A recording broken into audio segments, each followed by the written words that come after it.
እግዚአብሔር ንህዝቡ መጽሐፍ ይነግሮም። ሰላም ዝኸበርኩም ተኸታተልቲ ገምሪ ሚድያ ሎሚ ኣብ ርእሰ ኣድባራት ወገዳማት ኣክሱም ጽዮን ቤተክርስትያን ተረኺብና ኣለና። መጽሐፍ ምረቓ ፍኖተ ምስጢር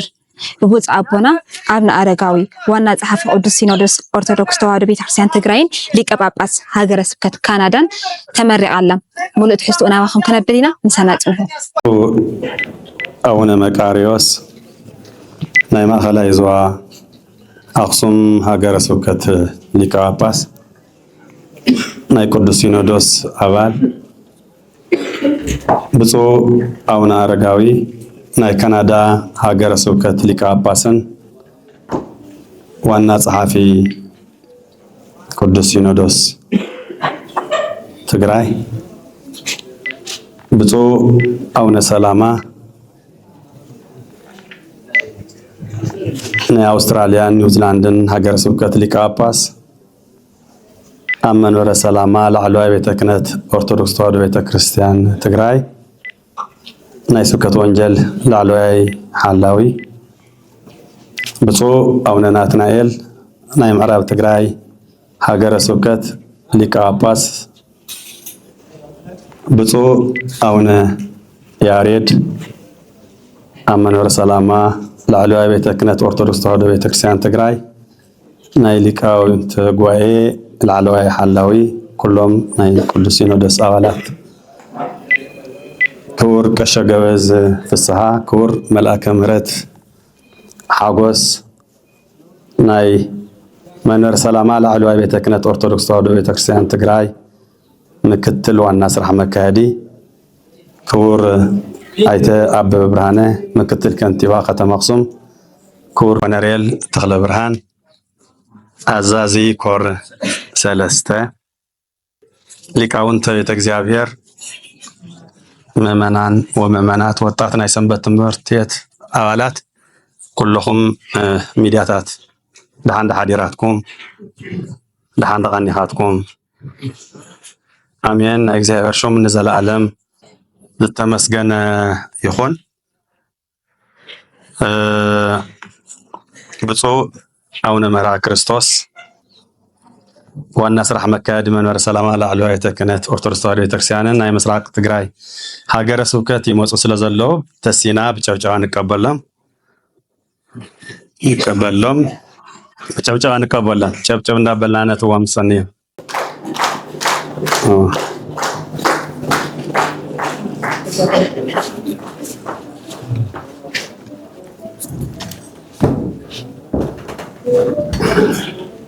እዚ ብምቕፃል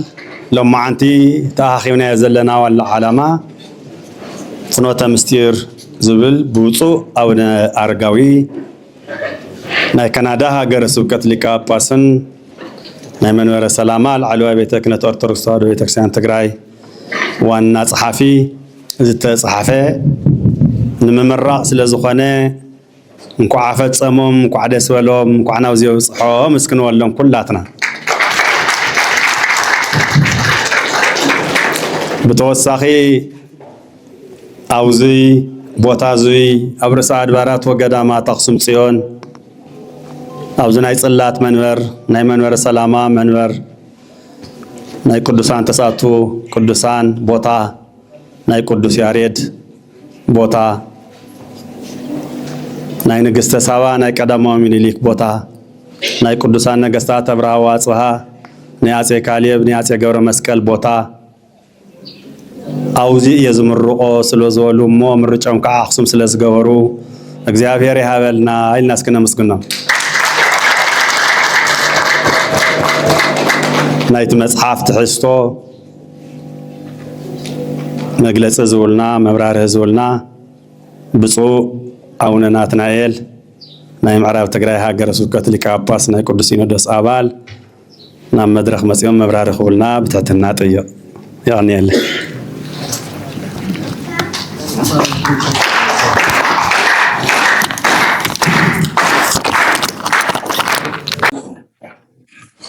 በስመ አብ ወወልድ ወመንፈስ ቅዱስ አሐዱ አምላክ ልዑለ ባሕሪ አምላኽና ጎይታና መድኃኒና ኢየሱስ ክርስቶስ በዚህ መንፈሳዊ መርሃ ግብር ተራኺብና ዝተጻሕፈ መጽሐፍ ክንመርቕ ብኢፋ ናብ መንበብቲ ክነብጽሕ ኣብዚ ዕለት እዚ ለብጽሐና ኣምላኽና ዝተባረኸን ዝተቐደሰን ይኹን እሞ ብፁዕ ኣቦና አቡነ መቃርዮስ፣ ብፁዕ አቡነ መርሐ ክርስቶስ፣ ብፁዕ አቡነ ሰላማ፣ ብፁዕ አቡነ ያሬድ፣ ብፁዕ አቡነ አረጋዊ፣ ክቡር ንውረድ ክቡራን ኣብዚ መድረኽ እዚ ዝተረኸብኩም ናይ እግዚኣብሔር ቤተሰብ ኩላኹም ብእግዚኣብሔር ስም ደሓን ሓዲራትኩም አምላኽና እግዚአብሔር ይመስገን ኢልና ክነመስግኖ ዝፈቀደልና ሕዚ እውን ክብርን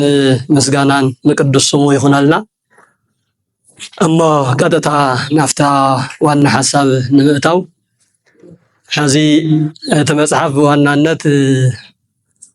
ያው ቀሪቡ ስለ ዘሎ ኣብ ኢድኩም ምስ በፅሐ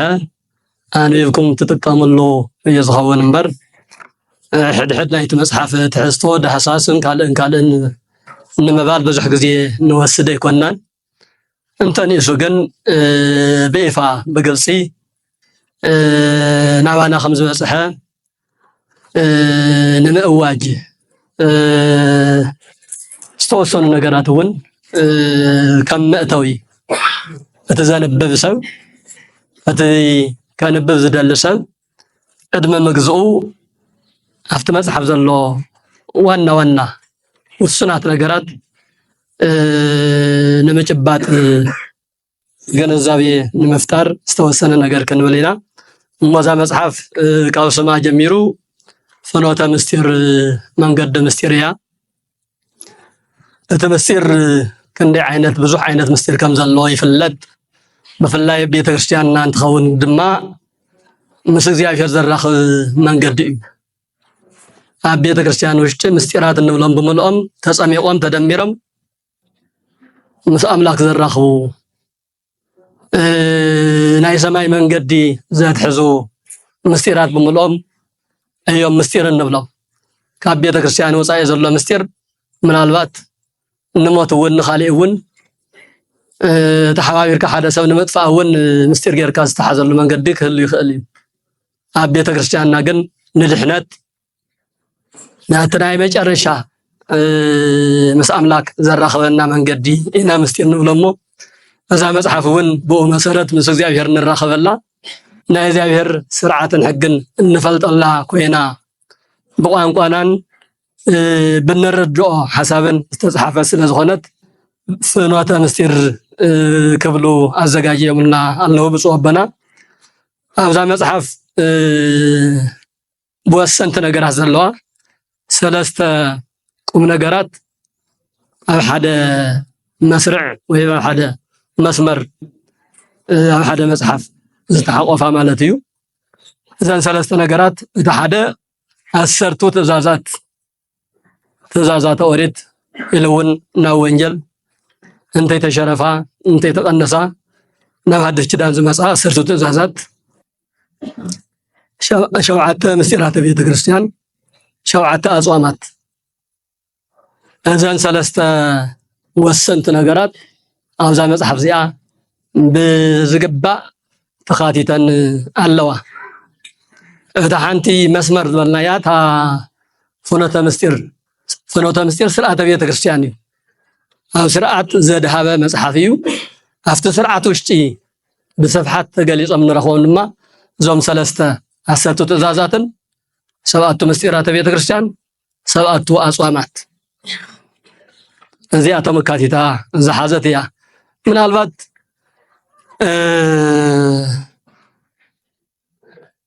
ጥቕልል ዝበለ ሓሳቡ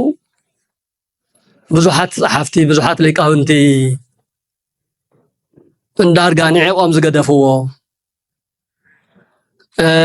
ብዙሕ ትኹረት ዘይገበረሉ እናኸኣልዎ እናፈለጥዎ ግን እንታይ እሞ እዩ ኢሎም ዝገደፍዎ ብግልባጡ ደሞ ኣብ ማሕበረሰብና ብጣዕሚ ወሰንቲ ዝኾኑ ነጥብታት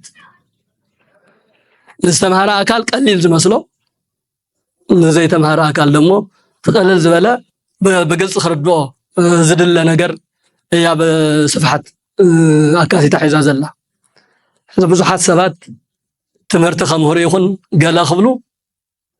ክብድ ዝበለ ነገር እዮም ዘልሹ ብጣዕሚ ክብድ ዝበለ ምስጢራዊ ዝኾነ አንጀት ከም ዝበለ ትምህርቲ የለን ከም ዝበለ ርእሰ ተሓዛ የለን ብጣዕሚ ፍሉይ ነገር እዩ ዘብል ነገር እዮም ዘልሹ እቲ ማሕበረሰብና ደሞ ትኩረቱ ኣይኮነን ኣብኡ ይበፅሐን ኣብ ሕድሕድ መነባብርኡ ኣብ ሕድሕድ እንቅስቃሴኡ ቤተክርስትያን እንተኣቱ ካብ ቤተክርስትያን እንትወፅእ እንታይ ዓይነት ክዳን ይኽደን ስርዓተ ቁርባን ቅድሚ ምፍፃሙ ድሕሪ ምፍፃሙ ኣብ ስርዓተ ቁርባን ግዜ ኣብ ጸሎት ግዜ ጸሎት ማለት እንታይ ማለት እዩ እዞምና ኣና ቀለልቲ መሲሎም ዝረኣዩና ኣብ ሕብረተሰብና ግን በብዓመቱ ኩሉ ግዜ ዓመት በዓል ብዝመፅእ ቁጥሪ ጾም ብዝኣተወ ቁጥሪ ዝጠየቁ ጥያቄታት ኣለዉ እዚኣቶም እዮም እምበኣር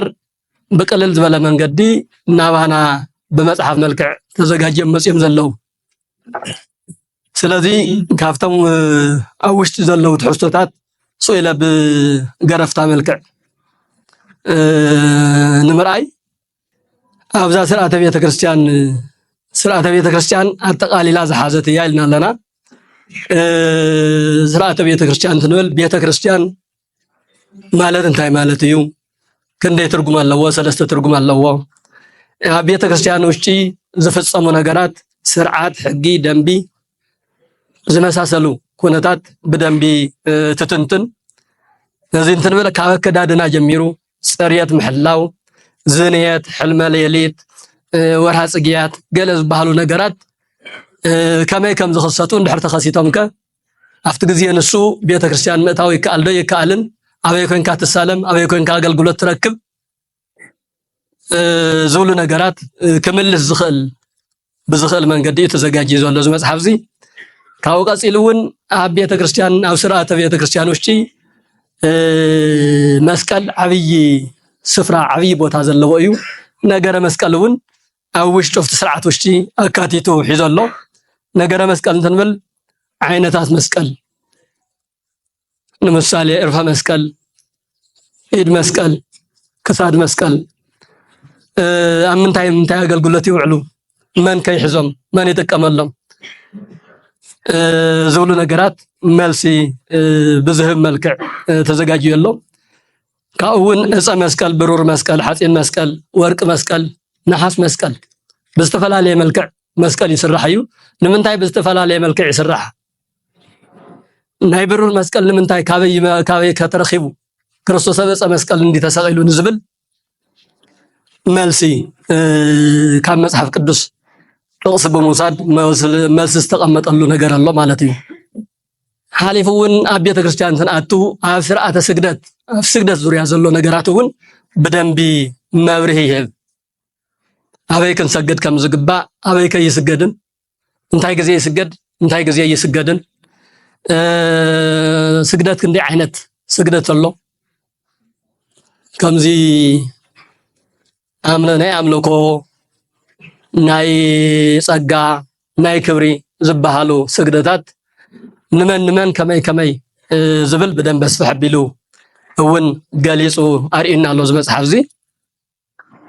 ኣብ ግዜ ጸሎት እውን ብተመሳሳሊ ኣብ ስርዓተ ቤተክርስትያን ውሽጢ እዩ ዘሎ ጸሎት እንታይ ማለት እዩ እንታይ ግዜ ይፍጸም ናይ ክንደይ ሰዓት ኣብ ወሳኒ ኩነታት ዝፅለዩ ጸሎታት እውን ፈልዩ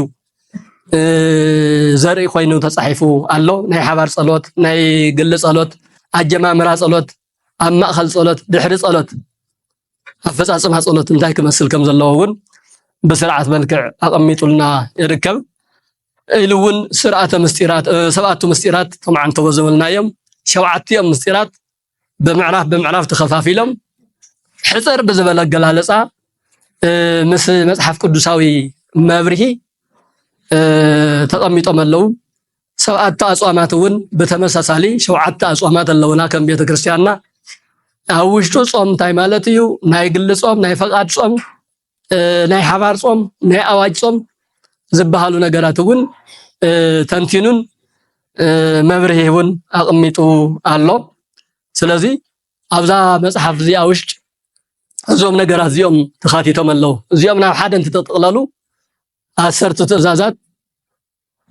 كاب إتاملك جميرو اسكاب أفكر بيساك كما نوسك كذلو عسرت يوم بملؤم قال بقال بمصحف نتقال مبرهي تنتانا بمهاب ምሳሌያዊ መረዳታውን በመቅረብ አዘጋጅየሎ ስለዚህ 10ቱ ትእዛዛት 7ቱ አጽዋማት 7ቱ ምስጢራተ ቤተ ክርስቲያን እዚኦም አጠቃሊሉ ኣብ ስርዓተ ቤተ ክርስቲያን ውሽጢ ከመይ ከምንጥቀመሎም በዘገባ በሕጽር በዝበለ ገላልጻ ዘገለጸ መጽሐፍ ይዙ መጽሐፍ ዚ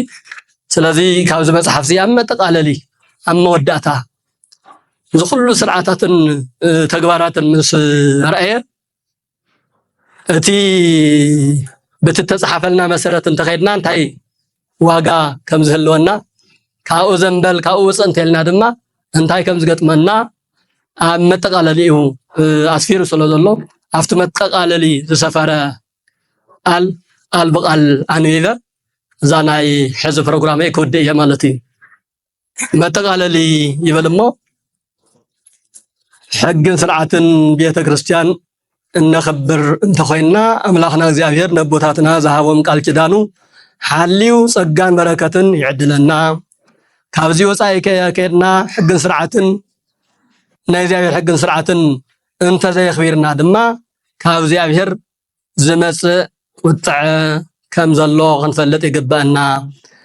ነዚ ብዝምልከት መጽሐፈ ኦሪት እንተ ዘይሰሚዕኻኒ ግና ነዚ ኩሉ ትእዛዛተይ እውን እንተ ዘይፈጺምኩም ሕግታተይ ድማ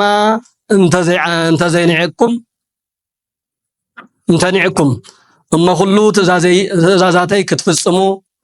ፍርድታተይ እንተ ዘይተቀቢልኩም ኪዳነይ ከዓ እንተ ፍሪስኩም ኣነ ድማ ከምዚ ክገብረኩም እየ ሽብርን ዘሕምቕን ንሰብነት ዘድክም ረስንን ክሰደልኩም እየ ዘርእኹም ንከንቱ ትዘርኡ ጸላትኹም ክበልዕዎ እዮም እሞ ኣነ ክጸልአኩም እየ ጸላትኹም ድማ ክስዕሩኹምን ክሰጉኹምን እዮም ዝሰግወኩም ድማ ዘየለ ድማ ክትሃድሙ ኢኹም ድሕሪ እዚ ኩሉ ግና እንተ ዘይሰሚዕኹምኒ ሕዚ እውን ብሓጢኣትኩም 7 ዕፅፊ ገይረ ክቐጽዐኩም እየ ንሓይሊ ትዕቢትኩም ክሰብሮ እየ ንሰማይኩም ከም ሓጺን ንምድርኹም እውን ከም ነሓስ ክገብሮ እየ ምድርኹም እኽላ ኣይትህብን ኦም ምድሪ እውን ፍረ እውን ኣየእፍላኣ ኣይትህብን ሓይልኹም ብከንቱ ይውዳእ እንተ ተጻሪርኩምኒ ክትሰምዑን እውን እንተ ዘይፈቲኹም ከምቲ ሓጢኣትኩም መሊሰ 7 ዕፅፊ ገይረ ክቐጽዐኩም እየ ይብል መጽሐፈ ኦሪት ዘሌዋውያን ምዕራፍ 26 ቁጽሪ 19 እስካብ 21 ስለዝኾነ ኣብዚ መጽሐፍ ፍኖተ ምስጢር ዝረኣናዮም 7 ኣጽዋማት 7 ምስጢራተ ቤተ ክርስቲያን 10 ቃላተ ኦሪትን ካልኦት ናይ ቤተ ክርስቲያንና ስርዓታትን ትእዛዛትን በአግባብ በመፈጸም ናይ ጸጋ ተኻፈልቲ ንኽንከውን እግዚአብሔር ይርዳአና አላዓይሉ ዘጀመረና አጀሚሩ ዘፈጸመና ልዑለ ባሕሪ አምላክ እግዚአብሔር ዝተባረኸን ዝተቀደሰን ይኹን ወስብሐት ለእግዚአብሔር ወለወላዲቱ ድንግል ወለመስቀሉ ክቡር አልና ብፁዕ አቦና ክቡር መጋቢ ሐዲስ በርሀ ናይ ምስራቅ ዞን ሃገረ ስብከት ስራሕ መካየዲ መምህር ምሩጽ ናይ ደቡብ ምብራቅ ሃገረ ስብከት ምክትል ስራሕ መካየዲ መጽዮም ተሳቲፎም ኣለው እዚ ተረኺቦም ኣለው እንኳዕ ደህና መጻኹም ካብዚ ብምቕጻል ናይ ሰንበት ትምህርቲ ቤት ተምሃሮ ነዚ መዝሙር ከቕርቡልና እዮም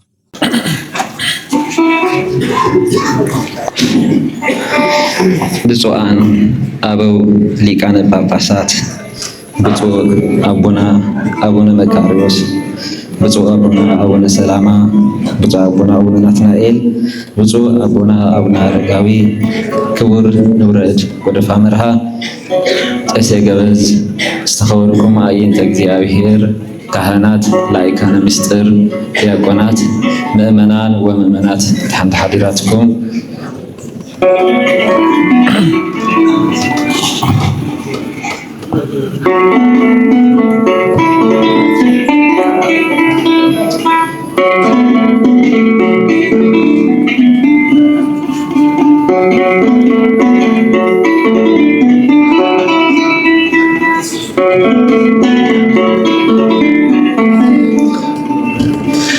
ትንሣኤ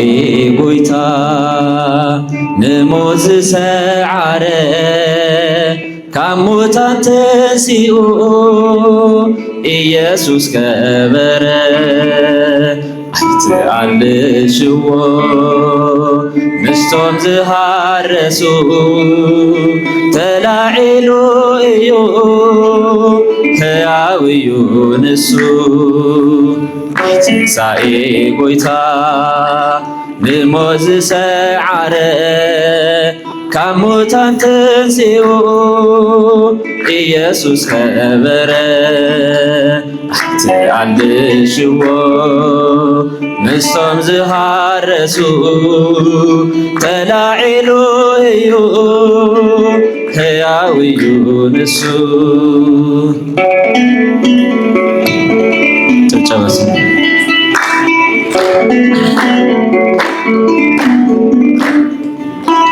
ከምቲ ዝበሉና ቅዱሳን መጻሕፍቲ ጎይታ ተላዒሉ ኣብ ሳልሳይ መዓልቲ ከንቱ ንኸይኸውን ምእንቲ እምነትና መቑሕ ኃጢአት ሰይሩ ተስፋ ሰቢኹልና ናይ ትንሣኤ ጎይታ ንሞት ዝሰዓረ ካብ ሙታን ተንሥኡ ኢየሱስ ከበረ ኣይትኣልሽዎ ምስቶም ዝሃረሱ ተላዒሉ እዩ ሕያው እዩ ንሱ ጨብጨባ እስቲ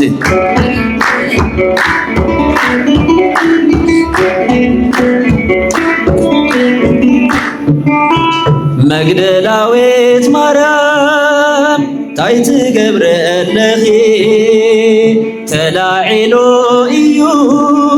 ኢየሱስ ፈታዊኺ ኪድ ንገርዮ ንኹሎም ሃዋርያት ብሓይሊ ስልጣኑ ከም ዝሰዓረ ሞት ናይ ትንሣኤ ጎይታ ንሞት ዝሰዓረ ካብ ሙታን ተንሥኡ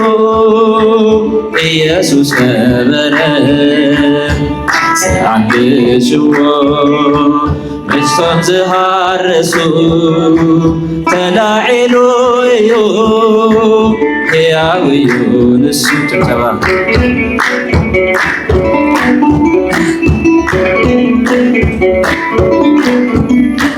ብፍርሒ ርዒዶም ኣውዕፁ ከለዉ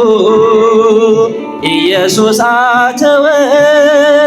ብብርሃን ጻዕሊኡ ሃይዳው ዘርጊሑ ሰላም ሰበኸሎ ናይ ትንሣኤ ንጉስ ሰላም ኣብዝሓሎ ዕልልታ ትንሣኤ ጎይታ ብሞት ዝሰዓረ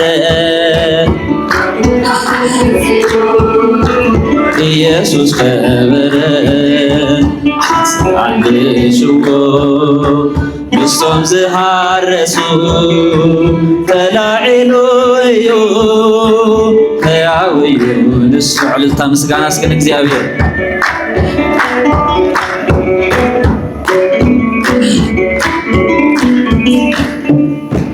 ናይ አይሁድ ካህናት መሲልዎም ነይሩ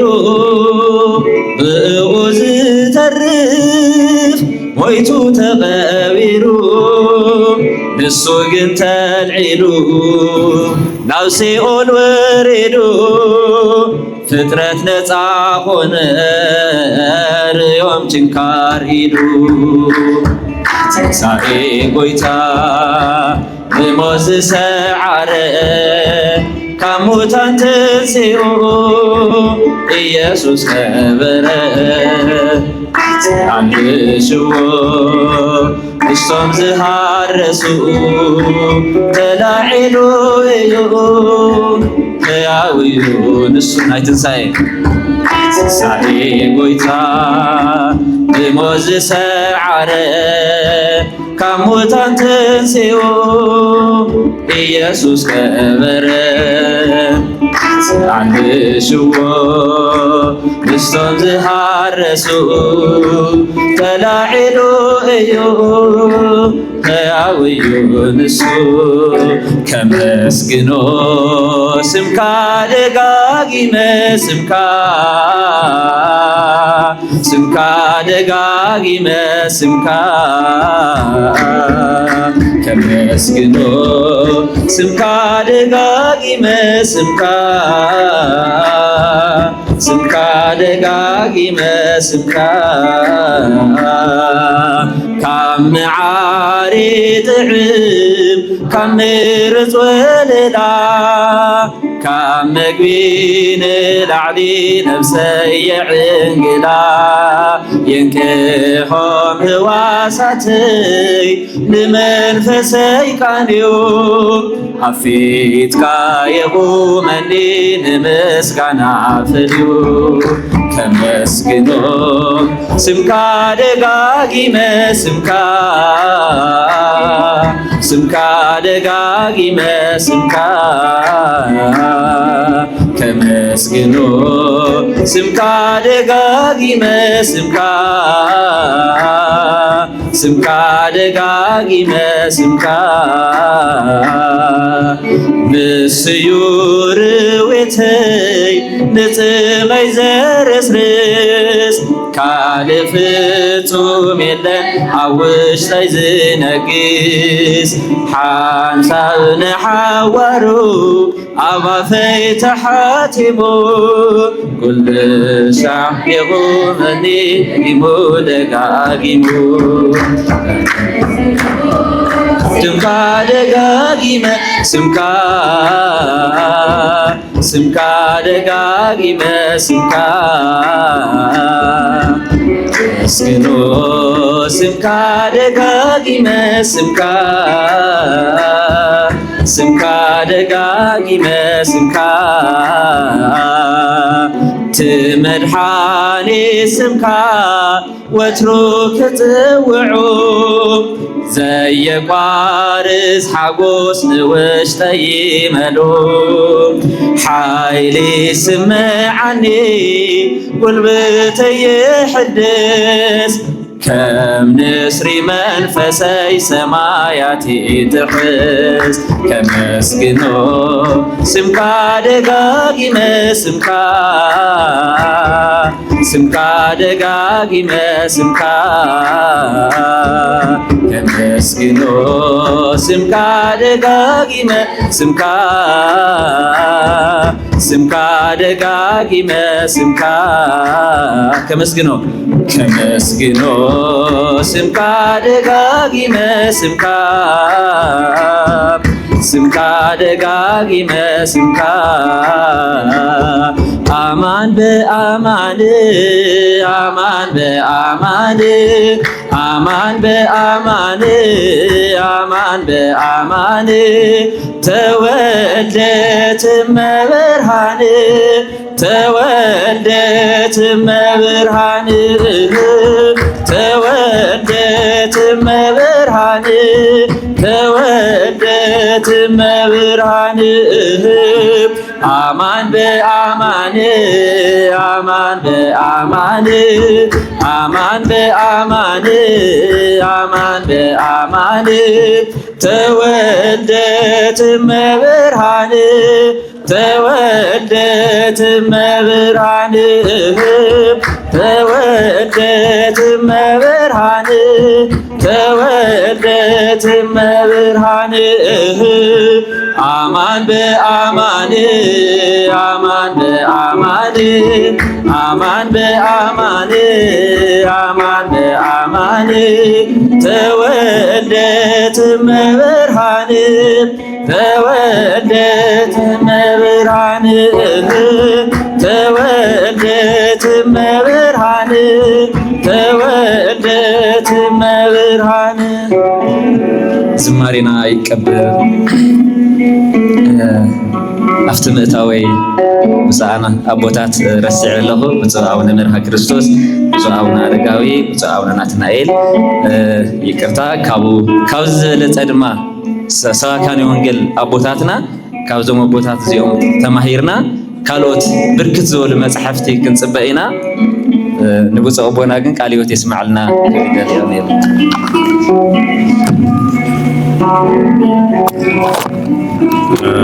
كاليو تسمع لنا وطاتنا سنبت مرتي تمهارو عدمان تعناني هاولنا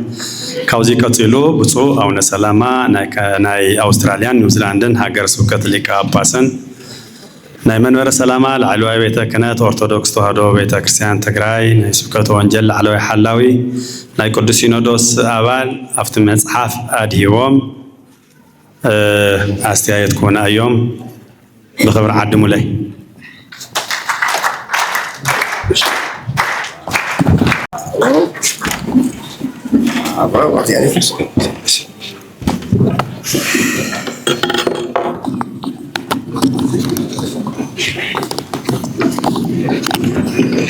እግዚአብሔር ይነግሮሙ ለሕዝቡ በመጽሐፍ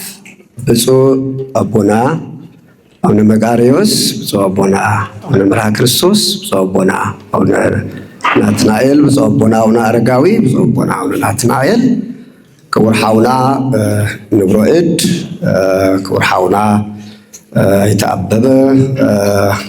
ክቡር ሓውና ይተኣሸገ በዝ ኣብዚ ዝተረኸብኩም ክቡር ሓውና ምክትል መካየዲ ስራሕ መንበረ ሰላማ ክቡር ሓበና ተክለ ብርሃን ብሓፂሩ ኣብዚ ዘለኹም ኩልኩም ሊቃውንቲ ኣክሱም እግዚአብሔር ህዝቡ በመጽሐፍ ይዛረቦም ተባሂሉ ተጻሒፉ እዩ እግዚአብሔር ፈቃድ ኮይኑ በቦና በአቡነ አረጋዊ ምክንያት ብዛዕባ ተዳልዩ ዝቀረበልና መጽሐፍ ክንምርቕ ኣብዚሁ ዝራኸበና እግዚአብሔር ኣምላኽና እሞ ክብርን ምስጋናን ንዕኡ ይኹን እናበልኩ ኣብዚ መጽሐፍ ብዙሕ አስተያየት ወይ ርእይቶ መሃብ ይከኣሉ እዩ ግን ብፁዕ ኣቦና አቡነ ናትናኤል ብዚ ርድእናን ኣብቲ መጽሓፍ ዘሎ ጠቕላላ ካብ ሃ ክሳዕ ፐ ማለት ይከኣል ዘሎ ትሕዝቶ ብሰፊሑ ስለ ዝገለጽዎ እንደገና ድማ ኩሉ ነገር ኣብዚ እንድሕር ደኣ ተንቲናዮ ናይ ምንባብ ድሌትና እውን ኣንበብቲ እውን خيني سلكيهم ويقعد معي سمعي يندين خيول مخلهم حزم من خدو قطب مبال والسنة يبل وين كنا خلتنا نجر تراي كبل يفقد الله هذا خبر نور أركم زوالو بصوبنا زعبات صحافه ومصحاف زيو أبرس أدبارات وقدامات أقسم سيون كمرق مقبارهم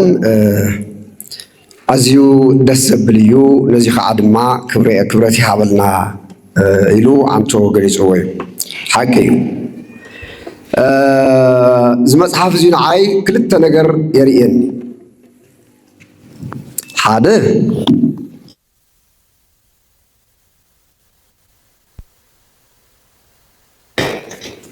ناي كريستنا ما أغل ترايكي كونس بفلاي أفتى قدامي الرابعي ورابعي كفل زمن نايون قلع قلقلوت كابز ختمانا بريقو كساب شاوعي منقسط أقسم تداخيمو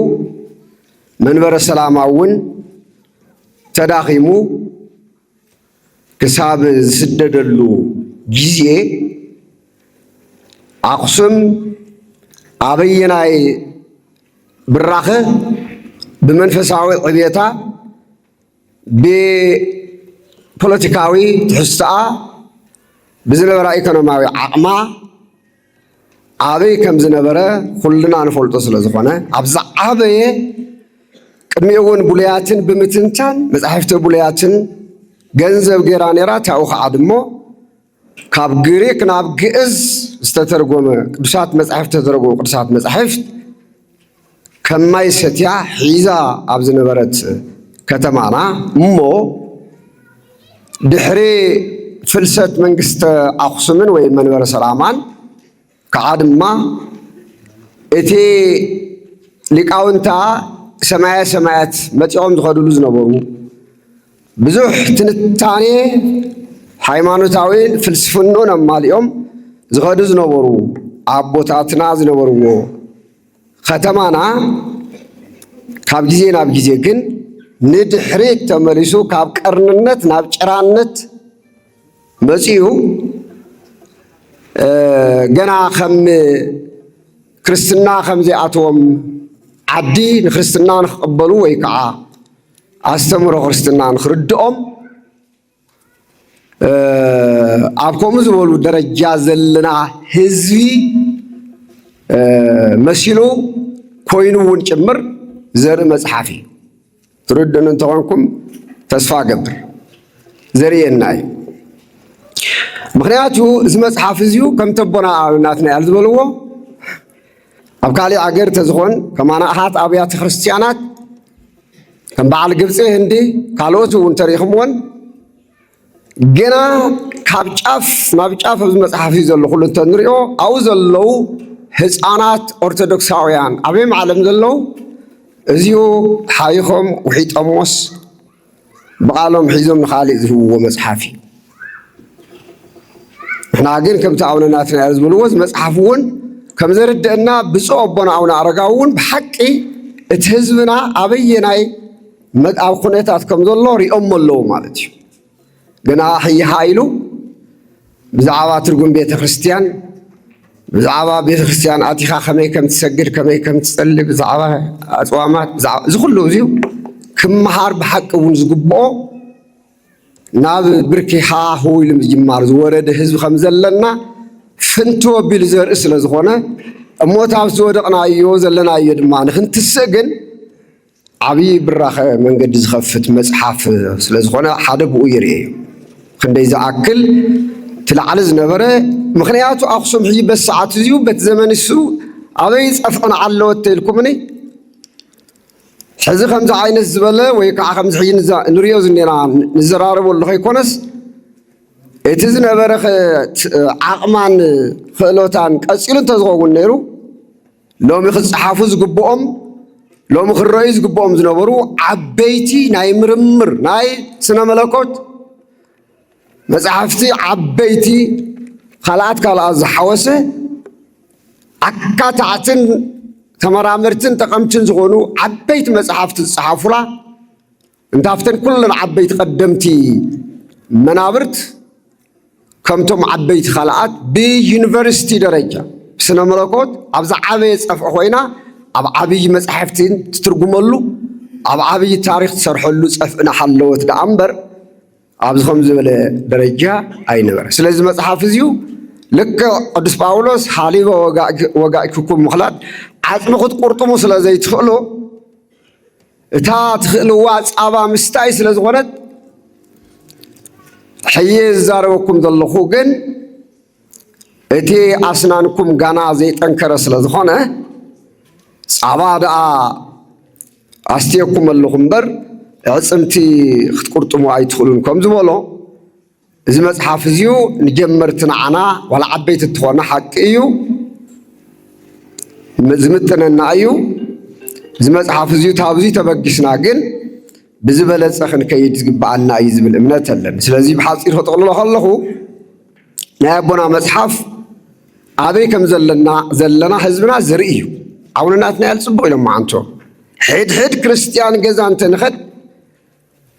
ግደፍዎ ኣብ ምእመን ኣብ ተማሃርና አይና ዝብላ ካልኣት እንትንኸድውን ዘነብዚኣትን ተንቲነን ቀሪበ ዝኔዋ ናይ ምትንታን ዓቕምና ዝደኸመናሉ ዘመን ስለ ዝኾነ እዚ መፅሓፍ እዚኡ ብፁዕ ኣቦና ንትንሳኤ መንበርና ንትንሳኤ ኣኽሱም ንትንሳኤ ሊቃውንት ብዙሕ ንክንፅሕፍ ኣበይ ከም ዘለና ውርእስና ከም መምህር ዝጠቕመና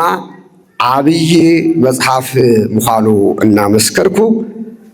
በዓር እዛ መፅሓፍ እዚኣ ድማ ኩልና ወሲድና እውን ክንጥቀመላ ክንመሃረልና ይግበአና እዩ ዝብል መልእኽቲ እዩ። ክብረት ይሃበሎ። እዚ ብምቕፃል ፍኖተ ምስጢር ዝፀሓፉ ኣቦና ብፁዕ ኣቡነ ኣረጋዊ ናይ ካናዳ ሃገረ ስብከት ሊቀ ጳጳስ ዋና ጸሓፊ መንበረ ሰላማ ላዕለዋይ ቤተ ክህነት ኦርቶዶክስ ተዋህዶ ቤተክርስቲያን ትግራይ ዝደኸምዎ ድኻም ኣብዚ ዘለዎም ሓሳብ ሕፅር ዝበለ ንክገልጹልና ብትሕትና ዕድም። በስመ አብ ወወልድ ወመንፈስ ቅዱስ አሐዱ አምላክ። ብፁዕ አቡነ መርሐ ክርስቶስ፣ ብፁዕ አቡነ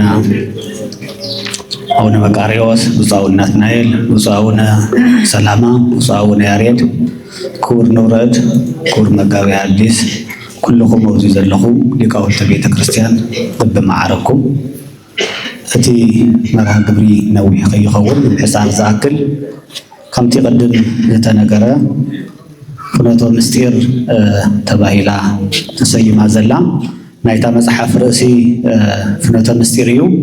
ኣብቲ ሽፋን ተሪኢኹሞ ድማ ኣብቲ ድሕሪት እንታ ቅድሚት ዳፅዮን ቤተክርስቲያን ታንፍትዋ ቤተክርስቲያን ኣላ። እቲ ፅርጋ ደሞ መንገዲ ናብ ዳፅዮን ዝኸይድ እዩ። ስለዚ ኣብ ከተማ ኣፍታ ቅድስቲ ኣክሱም ትቕመጥ ተለኻ ስርዓት ትመሃር፣ ሕጊ ትመሃር፣ ኩሉ ነገር ኢኻ ትመሃር እሞ ኣብ ኩሉ ቤተክርስቲያናት ስርዓት ኩሉ ከም ዘሎ ኮይኑ ኣብዛ ከተማ እዚኣ ግን ንነዊሕ ግዜ ዝኾነ ይኹን ፓትርያርክ ጳጳስ ስርዓት ክቕይሮ ዘይኽእል ብትገበዝ ዝምራሕ እስካብ ሕዚ እውን ዘለናዮ ብፍላይ ድማ ንዓና ኣነ ብዛ ከተማ ካብ ዝመፅእ ብዙ ምስጢር ዝተምሃርና ኣለ ስለ ዝኾነ እታ ርእሲ እታ መበገሲት ጌርናያ ዘለና እቲ መፅሓፍ ምስጢር ፍኖት ተባሂሉ መንገዲ እዩ። ስለዚ ትዋና ግን ኣብ ዳፅዮን ክትርኢ ከለኻ ክልተ ነገር ክጠቅስ ሞ ላብቲ ዋና ከኣቲ እያ። ኣብ ዳፅዮን ክትነበር ከለኻ ብዝኾነ ሰዓት መለክዒ ሰዓት ከይዱ ዝኾነ ሃልዩ ቅድሚታ ካብታ ስርዓት ወፃኢ ዝኾነ ነገር ኣይፍፀምን። እቲ ሓንቲ ኣብ ኣገልግሎት ማለት እዩ። ሰንበት ተኮይኑ ቅድሚ 11 ሰዓት ምእታይ ይከኣልን ድሕሪ 11 ሰዓት ግን ምእታው ይከኣል። ካብ ሰንበት ወፃኢ ዘለው ድማ ካብ ሰዓት 1 ቅድሚት የተን ድሕሪ 1 ሰዓት ደሞ የለን። ኣብ ካሊእ ዓዲ ሰንበትን ቀዳምን ካሊእ መዓልትን ሓደ ዝኾነሉ ግዜታት ስለ ዘሎ እዛ ከተማ እዚኣ ግን ሕግን ስርዓትን ብሕታዊ ትሒዛ ስለ ዘላ እቲ መንገዲ እታ ቤተክርስቲያን ነዚ ስለ ዝተጠቐምናላ ንዓይ ብፍላይ ደሞ ኣብዚ ቤተክርስቲያን ኣብዚ ከተማ እዚ ክትብር ከለኻ ብዙሕ ምስጢር እናተገለጸ እናተወሰኸ ስለ ዝኾነ እታ ቤተክርስቲያን ዳፅዮን ዝገበርናሉ ምክንያት ሕግን ስርዓትን ተኸቲላ ዘላ ንቐፃሊ እውን ትኽተል ቤተክርስቲያን ስለ ዝኾነት እታ መንገዲ ደግሞ እቶም ምእመናን ኩሉ ሻዕ ዓመት እስካብ ዓመት እቲ ህዝቢ ናብ ምህልላ ክዞር ከሎ ደግሞ እቲ ጎደና ፅርጋ ንዕኡ ዘመልክት እዩ። ኩሉ ናተሞም ስለ ዝኾኑ እቲ ፅርጋ ንዓቶም ዘመልክት እዩ። ኣብቲ መፅሓፍ ትሕዝቶ ክንኸድ ከለና ግን ቅድም ተነገር ስለ ዝኾነ እቲ ዝዓበየ ህዝብና ብፍላይ ድማ ካህናት ኣብ ንስሓ ዘለዎም ቅድሚ ንስሓ ኣብ ግዜ ንስሓ ድሕሪ ንስሓ ዘሎ ኩነታት ካመይ ክገብሩ ከምህሩ ከም ዘለዎም ብኣርባዕተ መልክዕ እዩ ዘቕምጥ። ኣብ ንስሓ ዘሎ ናብ ንስሓ ቅድሚ ምፅኡ ናብ ንስሓ ክምስኣተወ ድሕሪ ደሞ ድሕሪ ንስሓ ዝብል ብሰለስተ ብኣርባዕተ መልክዕ እናተተንተነ ይመፅ እዩ ዘሎ። እዚ ድማ እቲ ህዝብና ብፍላይ ደሞ ከምኡ ኣብ ቁርባን እውን ክኾን ከሎ